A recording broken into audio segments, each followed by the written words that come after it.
Okay, so today we have a new topic. Actually, if we have time, we're going to cover two sections today because both of those sections are relatively short. And for once, we don't have a technique of integration in this chapter. So every section we covered was a technique of integration. So you may wonder, how come we don't have a technique of integration? Well, this is going to help us with the next section where we're going back to the integration. So in this section, we have something very out of the ordinary as opposed to integration. You might think this is a topic from Calculus 1, which is a topic about limits, how to find the limit of a function. But you're going to see that this topic will be used in the very next section. And here is what L'Hopital's rules say. By the way, L'Hopital was a famous mathematician. He's credited with writing the first calculus book ever. And it said that actually he wasn't the one who came up with this rule. It was another famous mathematician of the time, John Bernoulli. But somehow he was the first one who published it, so for some reason he ended up having the name attributed to him of this rule called L'Hopital's rule. Again, it's a rule about finding limits. And it says the following: if you have two functions f and g, both are differentiable functions, and if you happen to know that the limit as x goes to c of f over g is either 0 over 0 or infinity over infinity, it has to be one of these two forms, then it says you can actually find the limit by a rather unorthodox method, which is you differentiate the top separately, you differentiate the bottom separately. This is not the quotient rule, right? You just differentiate the top separately and the bottom separately, and then try to take the limit again.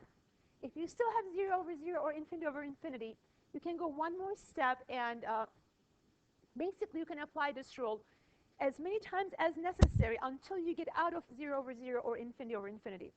By the way, does anybody remember what this is called? If you see a 0 over 0 limit or infinity over infinity, it had a special name, indeterminate, right? That meant the answer is not obvious right away. We've got to do more work to get rid of the indeterminate form to find the real answer. And I'm going to try to show you a pretty easy way of proving this, but it relies on remembering something from Calculus 1. So here's a intuitive proof, and your book has a much more complicated and involved proof for this in the appendix. But I'm going to try to show you that if you have limit as x goes to c of f of x over g of x, and since by assumption this is like 0 over 0 or infinity over infinity, at the moment let me assume that this is 0 over 0. So at the moment let me assume that f of c is equal to what? 0. And also assume that g of c is equal to 0. So we're going to just prove the case of 0 over 0. So in the beginning we're going to assume that these two conditions are met. Now it's something that we have seen in Calc 1. Would not spend all that time on it. However, for points close to C, because x is approaching to C, so we are really dealing with points that are close to C. So for points that are close to C, let's see if we can think of a way of writing f of x. This is called linearization, or a linear approximation, or approximation by a tangent line. So the function can be written as f of c plus, does anybody remember what the function is equal to for points close to C using linearization? F prime of C times x minus C. If we look at a graph to try to understand what's happening here, so say this is your function f of x, and let's say this is your tangent line at the point C. This is your tangent line. And what is the slope of the tangent line? It will be f prime of c, right? The slope of the tangent line is f prime of c. So if you're trying to approximate what happens a little bit away from the point c, say this at this point, what happens to the function? What is the function value right there at this point? You can actually estimate it. You can say that's going to be f of c, whatever it was right here, plus, because remember, f prime of c gives you the rate of change of the function over that interval. So if you look at how far you went and multiply it by the rate of change of the function in that little area, you actually get the function value at that nearby point. Now let me remind you how we had used this in Calc 1. Okay. For example, we did some examples where let's say that you knew that for a person who was 150 pounds, let's say that 5 milligrams of a medication had to be administered. Remember a problem like this? For a person who was 150 pounds, 5 milligrams had to be administered. Then we were also given that f prime of 150, the rate of change of dosage per pound was, let's say, 1 milligram. Or make it 2 milligrams to make it more interesting. Then I would ask you something like, okay, how about f of 155? How many milligrams of medication should we administer for somebody who is 155 pounds? So you start with 5 because you already know the function value at 150 pounds, right? And for each additional increase in pounds, you should increase the medication by 2 milligrams. Actually, the unit should be 2 milligrams per pound, right, over here. So for somebody who's 155 pounds, the dosage should be 5 plus. How many units did we go away from the original value? 5. And for each one, it should increase by 2 milligrams per pound, right? So the answer will be 15, right? So this is actually exactly the same thing as we have over here. You start with the base value. Here, f of c would be your 5 milligrams plus f prime is your 2 milligram per pound. And x minus c is how much additional points did you move away? We moved away 5 additional pounds in that case. So basically, you're using linearization to estimate the function. And the further away you go from 150, the worse off the estimation is basically. So the line that I have here is the linearization for f of x. And you could write something similar for g of x. G of x for points around c can be written as g of c plus, what will it be by the same idea? Look at the line above. For the function f of x, I had f prime of c, right? So for the function g of x, I will have g prime of c times x minus c, right? And since we're trying to find this limit above here, we're trying to find out what this limit is. Basically, where you see f of x, put its equivalent, and where you see g of x, put its equivalent, and we will have the following.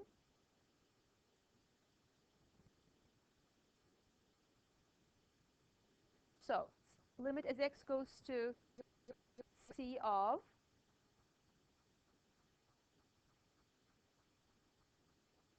okay, for f of x, I'm going to write this long expression, which is f of c plus f prime of c times x minus c. And for the bottom, again, for points close to x equals to c, g of x is g of c plus g prime of c times x minus c. And I just erased something, which was our initial assumption. We had said assume, this should be in your notes, assume f of c is what? 0 and g of c is 0. So you see what will cancel in this case? F of c, this is going to be 0, and this is going to be 0, right? So we're left with f prime of c times x minus c and g prime of c times x minus c. Now do you see a cancellation there? We can cancel the x minus c's at this point.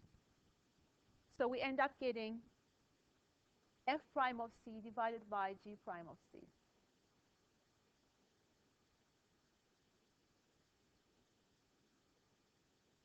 And isn't that L'Hopital's rule, what L'Hopital's rule is saying? If you look back to the statement, it says to find the limit of the original expression, just take the derivative of the top separately and the bottom separately, and then plug the number in.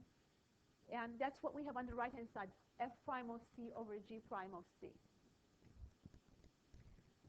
So again, this only proves the case for 0 over 0, but you can also prove it the case for infinity over infinity relatively easily, basically just do a substitution. Because anytime something is going to infinity, 1 over that quantity goes to 0. So you could use similar ideas and convert it into 0 over 0. Now, the proof may look complicated, but application of this rule is really simple. And let me show you how. So we're going to do some examples about L'Hopital's rule next. So as an example, let's find the limit as x goes to infinity of x squared minus 3 divided by x cubed plus 4x.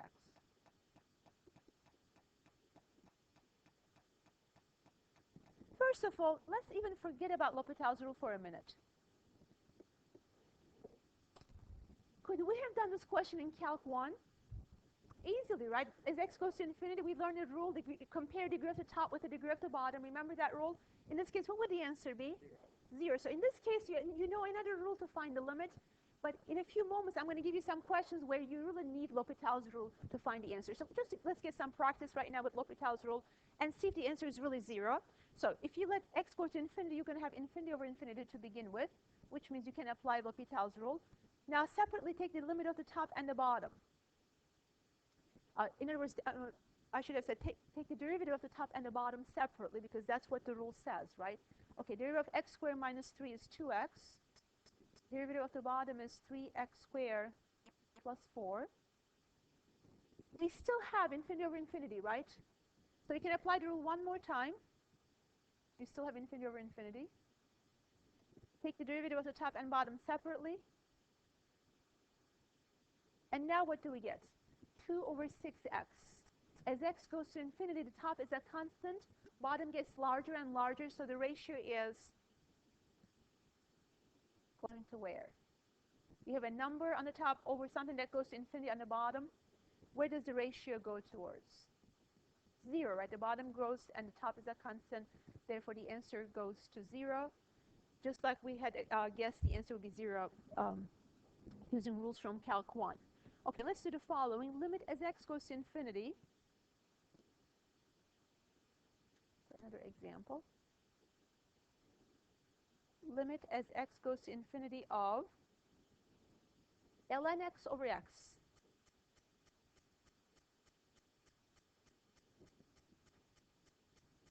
ln x is not a polynomial, so those rules that we have learned in Calc 1, they don't apply in this case, right? So we need something different. In Calc 1, we learned ways to find limits. For example, a graphical method. You could graph the function, or a tabular method. You can do a table of values as x approaches to that number from both sides. Here, we're trying to apply L'Hopital's rule, so let's use that as much as we can. First of all, what do you have if you plug in infinity or let x go to infinity? Where does ln x go to as x goes to infinity? This is the graph of the ln function. As x goes to infinity, ln x is getting larger and larger, so it's going towards infinity. Clearly, x is going towards infinity. So we do have infinity over infinity indeterminate, so you can apply L'Hopital's rule. So that will be the same as limit as x goes to infinity of, okay, derivative of ln x, and on the bottom, derivative of x. What do we get now? What is the limit of 1 over x as x goes to infinity? Once again, the answer is 0.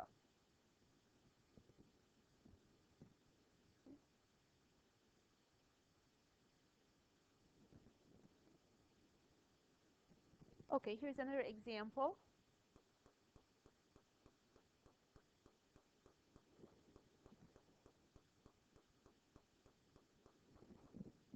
Let's do the limit of e to the x over x squared as x goes to infinity.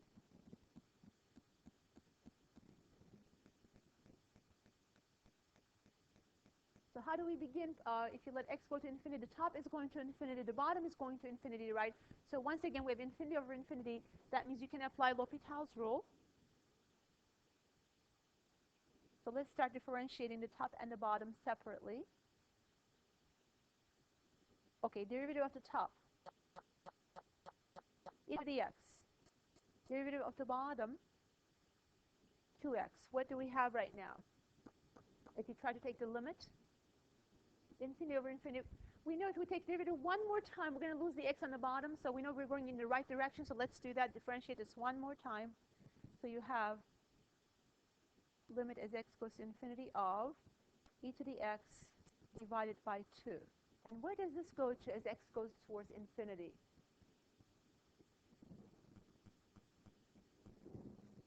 The bottom is a constant, the top keeps growing more and more, so the ratio goes to where?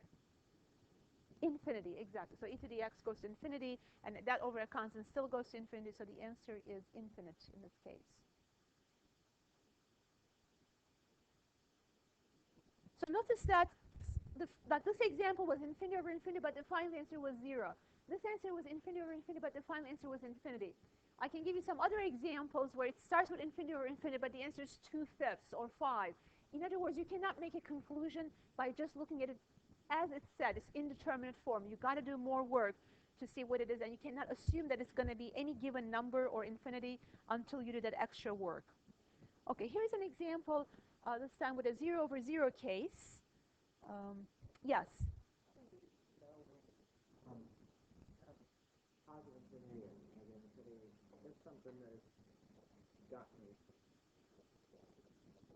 Okay, I think you're talking about some cases where like x goes towards negative infinity, and that's like a totally different question. Yes, and we can look at it after class if you're interested. Right. Okay, let's do this one. Limit as t goes to 0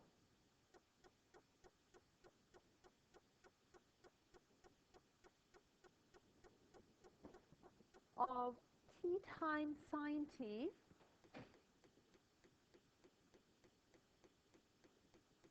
divided by 1 minus cosine t.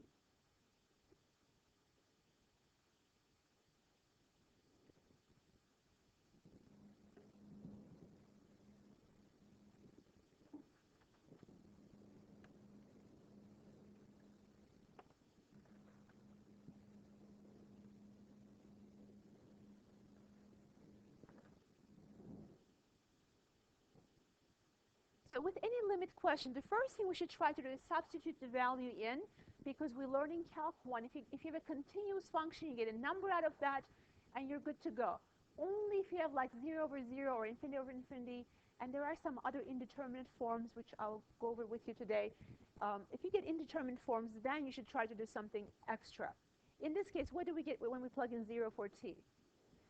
0 over 0, so we got to do something more to resolve the situation. And again, because it's 0 over 0, we know we can apply L'Hopital's rule, so let's do just that. So this is going to be the same as limit as t goes to 0 of, okay, let's differentiate the top. What do we get?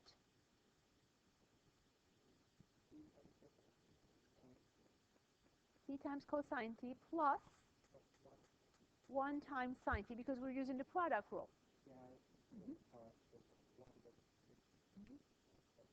And on the bottom, what about the derivative on the bottom? Derivative of 1 is 0, derivative of cosine is negative sine, and the extra negative sign gives us positive sine t. Check it out right now. What happens as t goes to 0? As t goes to 0, we're going to have 0 times cosine 0, or 1, plus sine 0, all over sine 0. Once again, we have 0 over 0.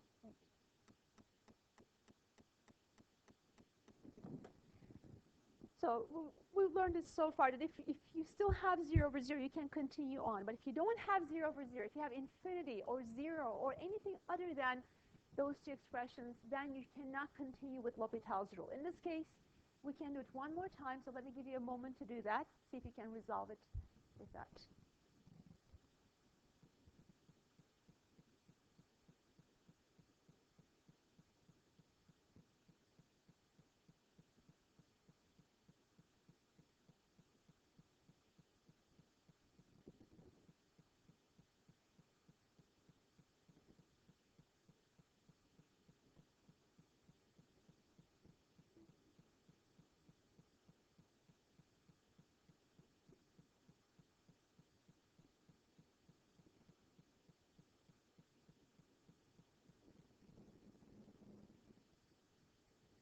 So what's happening at this stage? Did we get rid of 0 over 0? Yes, finally, because the bottom turned into a cosine. That's good news because cosine 0 is 1, right? And on the top, we have 2 cosine zeros. Each one is 1 plus 1. And the first part is going to be just 0. 0 times 0 is 0. So this goes to 0. This goes to 1. This goes to 1. And this goes to 1. So the answer is 1 plus 1 over 1. In other words, just 2. Another example. Sine ax over cosine bx as x goes to 0. Actually, I'm sorry, I meant to write sine ax over sine bx, because otherwise, the way it's given right now, this would not be an indeterminate form. Sine AX over sine BX.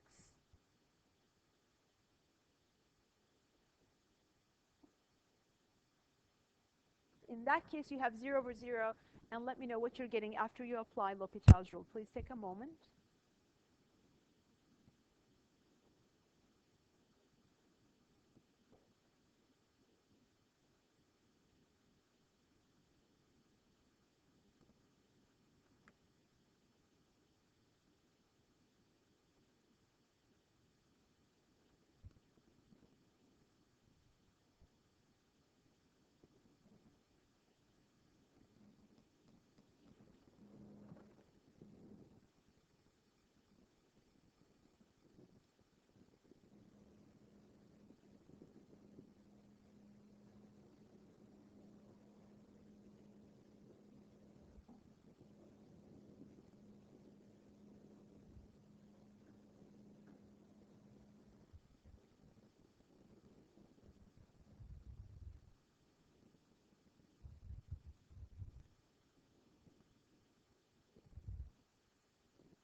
If you're done with that one, also try this one, please.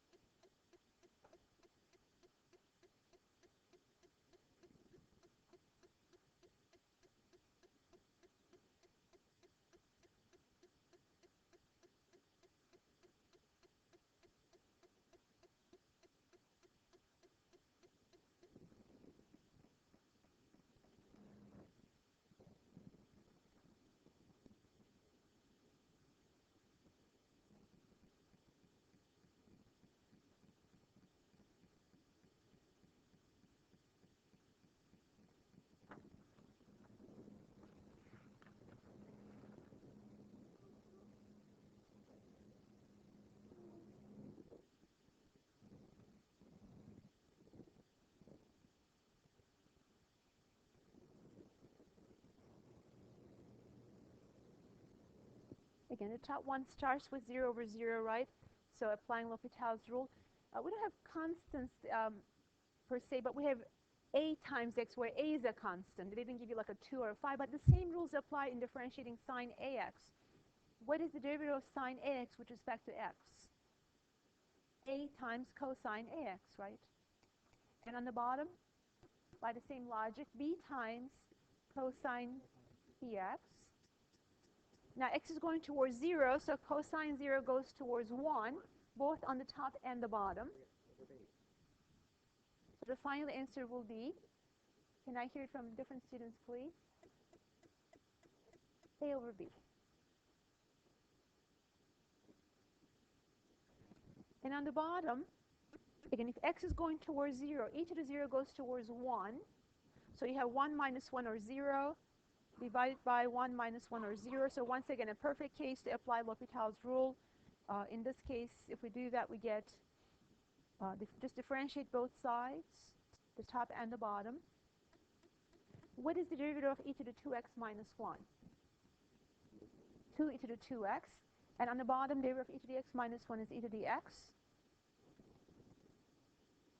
And right now, we actually get a value out of this. We don't have to keep differentiating, right? Because e to the 0 is 1.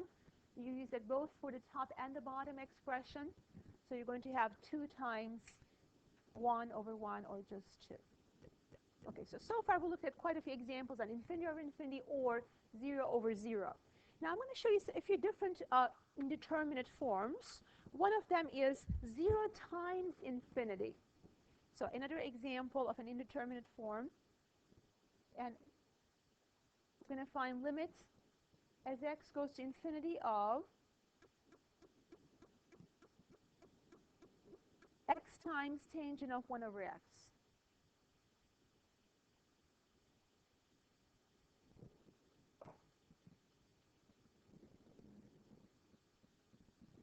So first of all, let's determine where does this quantity approach as x goes towards infinity. So you're going to have infinity times. Let's think about tangent of 1 over x. As x goes to infinity, where does 1 over x go towards? 0. And how about tangent of 0? it's good to know the graph of tangent x at least on the first period from negative pi over 2 to pi over 2. The graph of tangent x looks something like this, correct? So around the point 0, where is it approaching towards? 0. Tangent 0 is 0. So what you have here is infinity times 0. Okay. This is another indeterminate form. Think of this as two forces at play here. The infinity is trying to take the answer towards infinity because it's getting large so fast. And 0 times anything, the answer is 0. So that's trying to pull the answer towards 0. So you have two forces at odds in a sense. They're pulling them in different directions. That is why, in a sense, this is an indeterminate case. And just like any other indeterminate case, to find the answer, you cannot just memorize something. It's always going to be 0 or always going to be infinity. Basically, all that means is that it's going to be different in every situation. You've got to look at it case by case. But here is a good tip. When you have infinity times 0, you can always rewrite it as basically 0 over 0 as follows. Limit as x goes to infinity of tangent of 1 over x divided by something. Any suggestions? Instead of multiplying by x, I could divide by something. Divided by x to the negative 1, which is 1 over x, right? Think backwards. If you were to go from this step to the previous step, what would you do? You would multiply times x over 1, right? So you would get the previous step. In other words, multiplying by x is the same thing as dividing by 1 over x. Now, why was this helpful? Let's look at it one more time. Tangent of 1 over infinity, that's tangent of 0, that's going towards 0. And on the bottom, 1 over infinity, that's going towards 0 as well. So now we have changed infinity times 0 into 0 over 0. This is a pretty common trick you can do. Every time you see 0 times infinity, you can try to rewrite it as 0 over 0 or infinity over infinity. And now, which rule can be applied? L'Hopital's rule, right? Because remember, that only applies for 0 over 0 or infinity over infinity. But if you can put it into that format, then you can apply L'Hopital's rule. So let's apply L'Hopital's rule. Now, we've got to be a little bit extra careful in differentiating the top.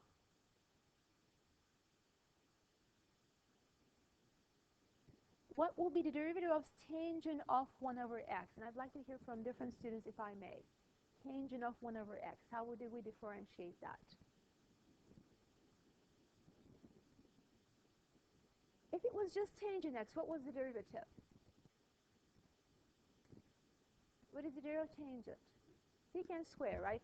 But you have an extra thing in the inside, so by the chain rule, what are we going to do? Multiply everything by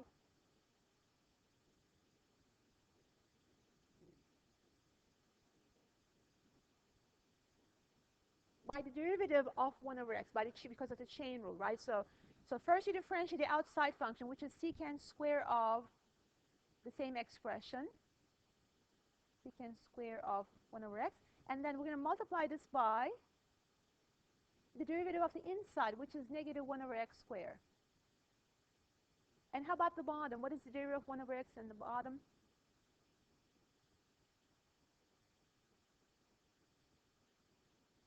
Once again, negative 1 over x squared.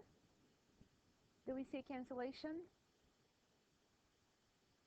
The 1 over x squares or negative 1 over x squares can be canceled. That leaves us with the limit as x goes to infinity of secant square of 1 over x. Now, any thoughts where that might be approaching as x goes towards infinity? But first, is there a question about what we have so far? Yes, ma'am. Why is it with always derivative of the inside, right? We use a chain rule, exactly. Chain rule, just, because I'm not used to it with negative. Okay, so what do we do now? The limit as x goes to infinity of secant square of 1 over x. Let's first look at the inside part. Where does 1 over x go towards as x goes towards infinity? 1 over x goes towards 0. Now, where does secant 0 go towards? Or do we know anything about secant 0? Let's think about first cosine 0. Okay, cosine 0 is 1. So secant is 1 over 1, and you square it, you still get 1. So yes, we did get rid of the indeterminate form at this stage, and our final answer is going to be precisely equal to 1 in this case. Okay, so So that was an example for 0 times infinity, another indeterminate form. And now I'm going to show you a few different indeterminate forms. For example, infinity to the power of 0. This is another indeterminate form. Actually, while I'm at it, let me give you all different possible indeterminate forms that you might see in this section, or in any section, really. These are all indeterminate forms that we have. So here are a list of all the indeterminate forms.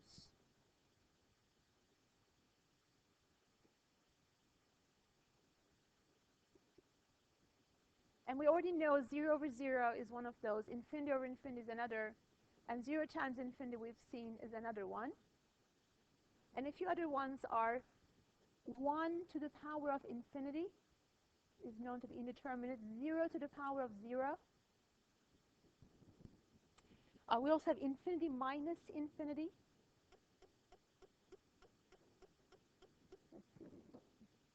And infinity to the power of 0.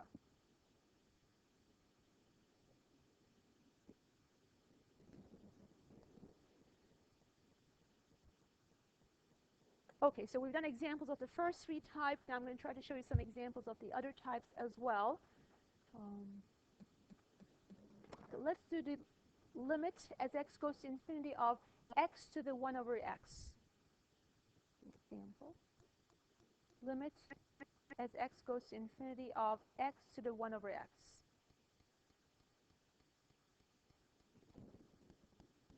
To begin with, what type of indeterminate form is this? The bottom is going towards infinity, right? And the top is going towards 0. So we have of the form infinity to the power of 0. And again, 2 forces are at play here. The bottom is getting larger and larger, so it's trying to take something towards infinity in a sense, right? And the power of 0, usually a finite number to the power of 0 is what? 1, right? So that's trying to take the answer towards 1. So, one is trying to take to infinity, one is trying to take 1.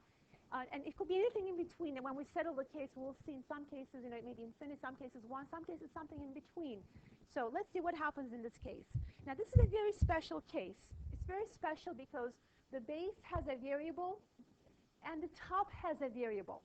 When you have this situation, you handle it as follows. You say, let y be equal to the given problem, x to the 1 over x. Then you apply ln to both sides. ln of y equals ln of the right-hand side. And you simplify the right-hand side. So ln y is equal to what?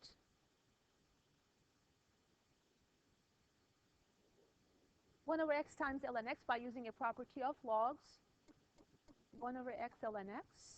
We brought the power down, right? And I can also write that as follows. ln y is equal to ln x over x, right?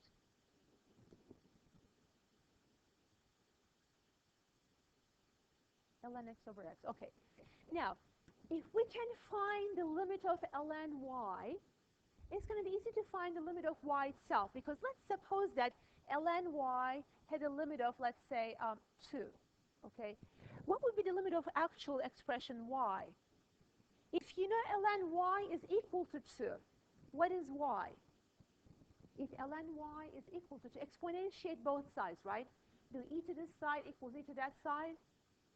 So y would be e squared, right? E to the second power, right? So if you can find the limit of ln y, you can always convert that back to the limit of y by exponentiating it in your last step. So right now, let's try to find the limit of ln y. So let's try to take a limit as x goes to infinity of both sides, limit. Because remember, the original question was limit as x goes to infinity. So I'm taking a limit as x goes to infinity. And what does that give me on the right-hand side? ln x over x. Where does that go towards as x goes towards infinity? The top goes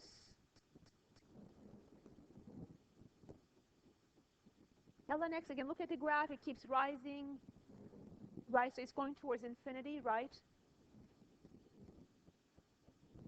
And the bottom is going to infinity. We actually have done this question earlier, I believe, today, right? So we have infinity over infinity. Perfect case to apply L'Hopital's rule. So think about it again. We started with infinity to the 0. You couldn't use L'Hopital's rule there, but we did a little trick. We applied ln function first, and rewrote everything. Now we have infinity over infinity, so now you can use L'Hopital's rule, and what does that give you? The derivative of the top is 1 over x, derivative of the bottom is 1. What is this limit? 0. So if ln y goes to 0, remember this is the limit of ln y. If ln y goes to 0, then the limit of y has to be what? E to the 0 or 1. So that means the original question, remember y was x to the 1 over x. So the original question, the limit of x to the 1 over x, has been now resolved to be 1. So in this case, it looks like the power of 0, 1, right? It took it towards 1.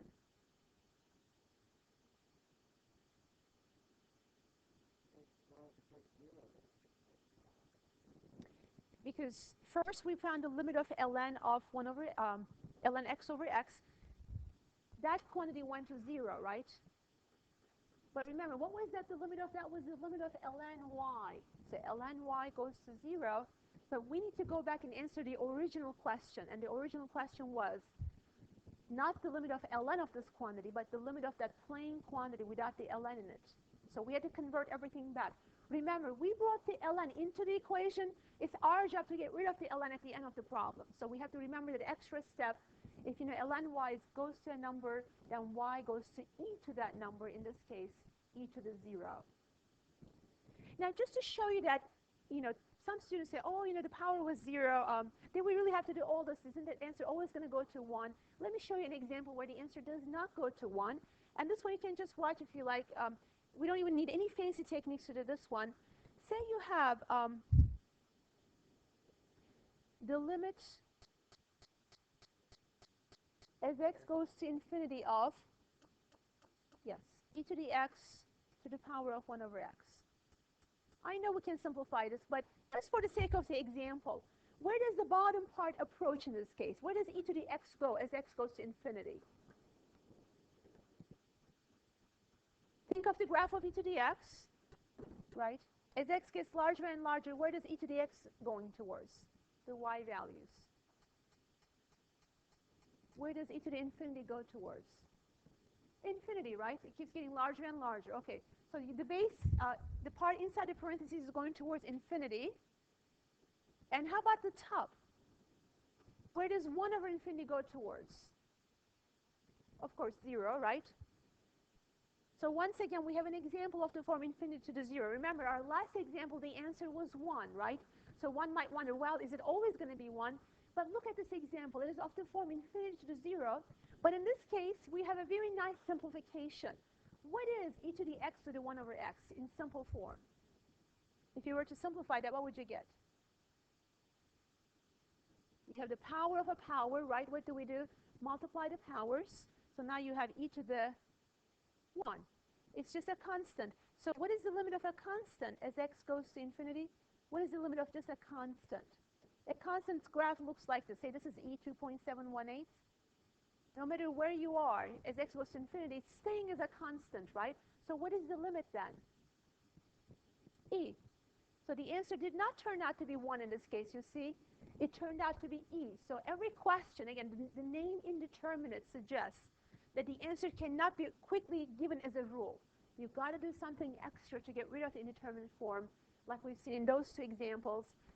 It could be 1, it could be E. In another example, it could be infinity. We just don't know, and the best way to find it is to do some extra work to get rid of the indeterminate form.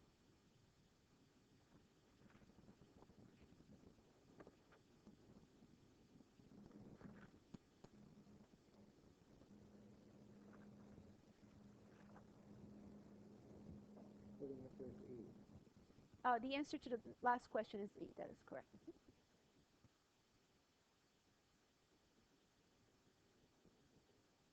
Okay. There's one more thing I want to show you about indeterminate forms, especially the case of 0 times infinity. 0 times infinity.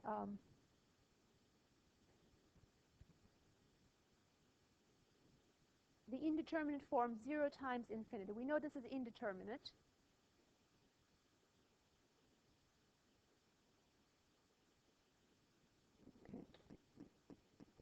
I'm going to give you several different examples of this. For example, look at limit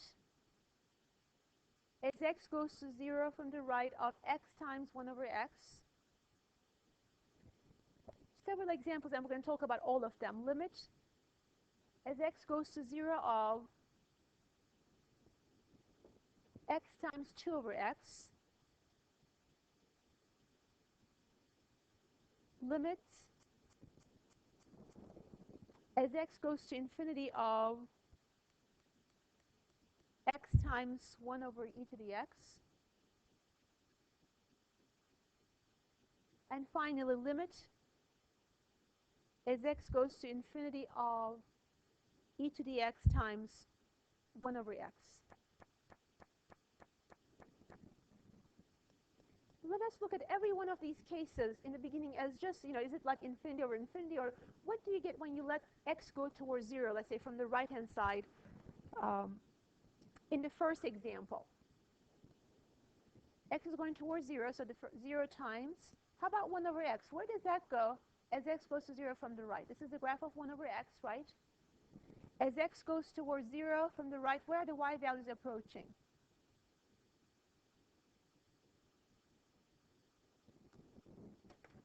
Again, as x goes towards 0 from the right, the y values are getting larger and larger, positive values, right? So what is the answer there? Infinity. So we have 0 times infinity. How about the next example? It's going to be very much the same, by 0 times infinity. The next one, this time x is going towards infinity, so we're going to have infinity times what? 1 over e to the x. Where does that go to as x goes to infinity? Since e to the x is getting larger and larger, 1 over that goes smaller and smaller, so that goes to 0. And the very last one, e to the x as x goes to infinity. Where does that go towards? Infinity. And how about 1 over x as x goes to infinity? 0. So every one of these, when we begin with infinity times 0, right? I want to show you that every one of those is going to give you a different final answer. And we can do it this time because it's very easy to simplify these examples. For example, x times 1 over x. If you simplify it, what do you get? X times 1 over x. If we simplify that, we get just 1, right? So the answer to this question is actually equal to 1. This is the answer. Okay. How about x times 2 over x? If you simplify that one, you get 2. So the limit of that is going to be 2. How about x times 1 over e to the x? I think we may have done that question earlier today. That's kind of like infinity over infinity, right? This is like infinity over infinity, and if you take the derivative of the top and the bottom separately, could you tell me what you're getting there? 1 over infinity, which goes towards 0, so that's the answer there. And the last one is like the reciprocal, so if one goes to 0, the other has to go to where? If you like apply L'Hopital's rule again, you have infinity over infinity. You have infinity over infinity. Take the derivative of the top, still e to the x. The derivative of the bottom is 1. Where does the ratio go towards? Infinity. So every one of these examples, we started the same way, right?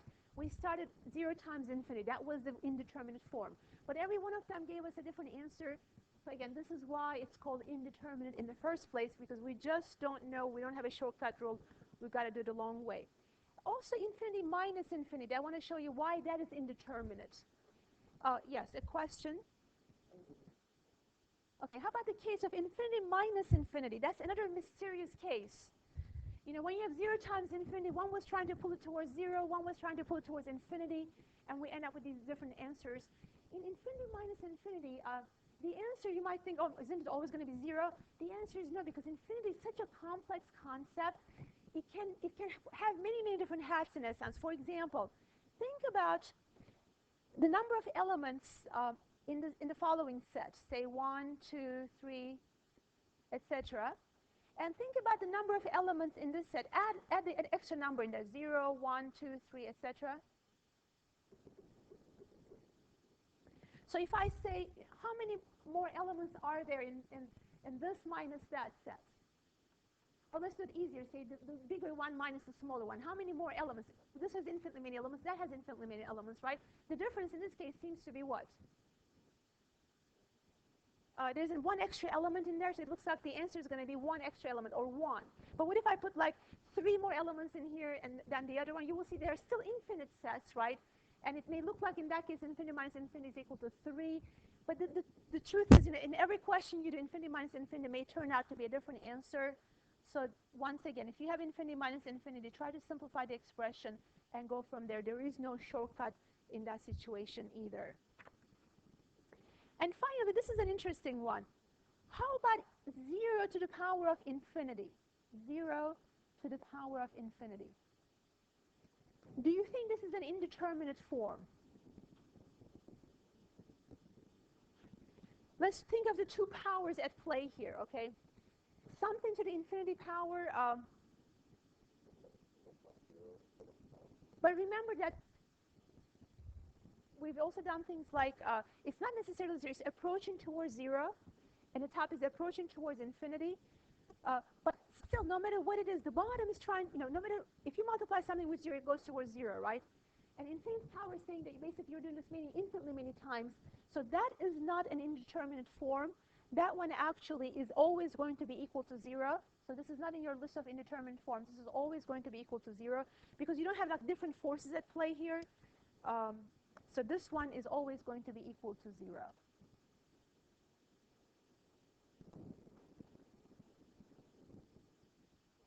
Okay. And this next question I'm going to ask you has nothing to do with indeterminate forms. However, it's a question you're going to face in the next section. You might as well see it right now.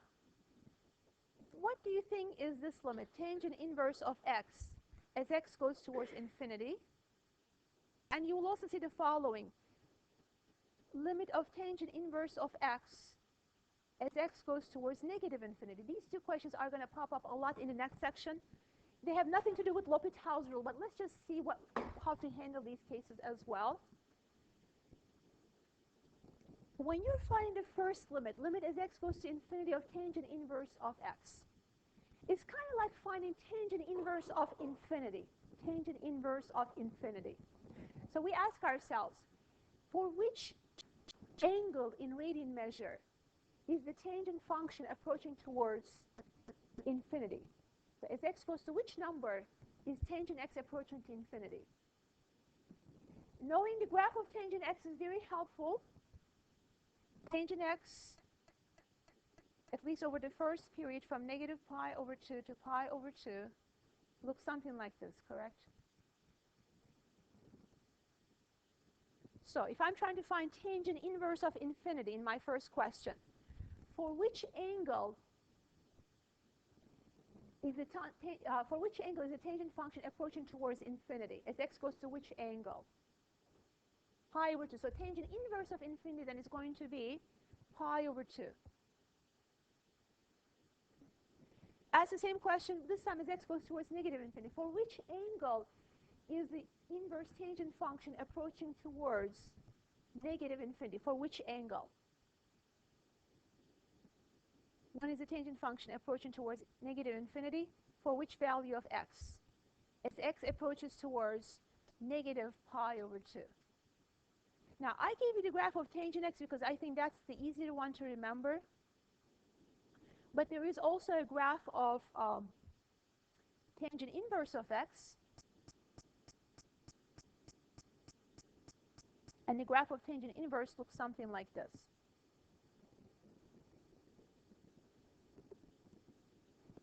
This is, most people don't remember this, but if you remember this one, it's actually easier to give the answer to. This point is negative pi over 2. This point is positive pi over 2. Let's do the same question, this time referring to the tangent inverse function. First question, what is the limit of this function, the red function, as x goes towards infinity? As x goes towards infinity, where are the y values approaching towards pi over 2? Second question, what is the limit of this function, the one drawn in red, the tangent inverse function, as x goes towards negative infinity? As x goes towards negative infinity, f of x is going towards negative pi over 2. These two values are going to pop up in the next section, so I want to make sure that I gave you a reminder about them.